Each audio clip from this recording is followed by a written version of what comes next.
સર્વશ્રુતિ શ્રુતમ શૈવમ મંત્ર જપક ષડક્ષરમ. તમે ષડક્ષર મંત્રનો જાપ કરો.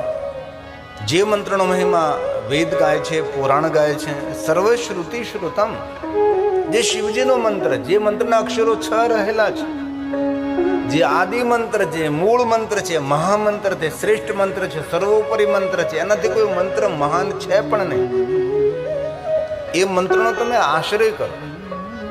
આ શ્લોક ભગવાન વિષ્ણુજી બોલ્યા છે અને સ્વયં ભગવાન વિષ્ણુજી નારદજીને કહે છે. અને શિવ મહાપ્રદ ગ્રંથના પ્રારંભમાં છે અને સંપૂર્ણ શિવ મહાપ્રદ ગ્રંથ એ દેવલિપિ સંસ્કૃતમાં છે. આ વિષ્ણુ ભગવાનનું સુંદર દિવ્ય વાક્ય છે. સર્વશ્રુતિ સર્વશ્રુતિ શ્રુતમ શૈવમ મંત્ર જપ ષડક્ષરમ. ષડક્ષર મંત્રનો જાપ કરો. જે આદિ મંત્ર, જે મૂળ મંત્ર છે, મહામંત્ર છે, જે શ્રેષ્ઠ મંત્ર છે, સર્વોપરી મંત્ર છે. નારદજી કહે છે ભગવાન વિષ્ણુ, આપના મુખમાંથી મંત્રનો પ્રાગટ્ય થાય. આપ મને સમજાવો એવો કયો મંત્ર છે જે મંત્રોનો પણ મંત્ર છે, જે આદિ મંત્ર છે, જે મૂળ મંત્ર છે, મહામંત્ર છે, શ્રેષ્ઠ મંત્ર છે, મંત્રોનો પણ મંત્ર છે, દરેક મંત્રનો ઉદ્ગમ દાતા છે. એવો તો કયો મંત્ર છે ભગવાન? આપ મને તમે માર્ગદર્શન કરો. જે મંત્રનો મહિમા વેદ પુરાણ ઋષિ મુનિ નિરંતર ગાતા રહે છે, એ કયો મંત્ર છે? હવે ભગવાન વિષ્ણુજી કહે છે, નારદ આદરથી સાંભળો. તમે ભગવાન વિષ્ણુ બોલે છે, નમઃ શિવાય નમઃ શિવાય નમઃ શિવાય નમઃ શિવાય નમઃ શિવાય નમઃ શિવાય નમઃ શિવાય નમઃ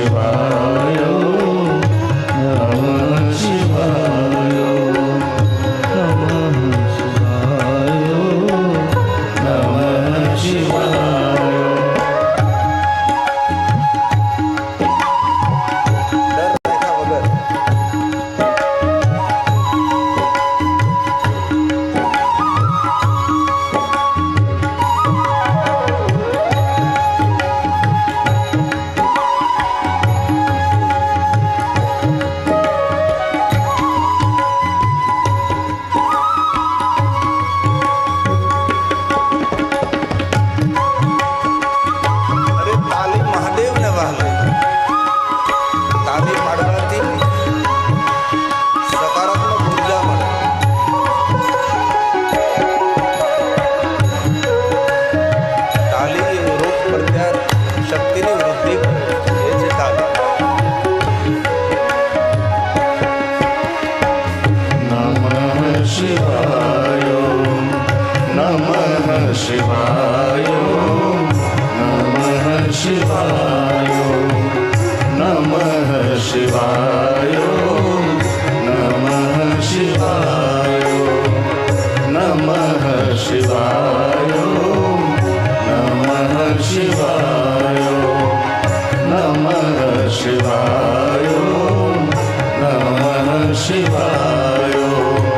નમઃ શિવાય નમઃ શિવાય.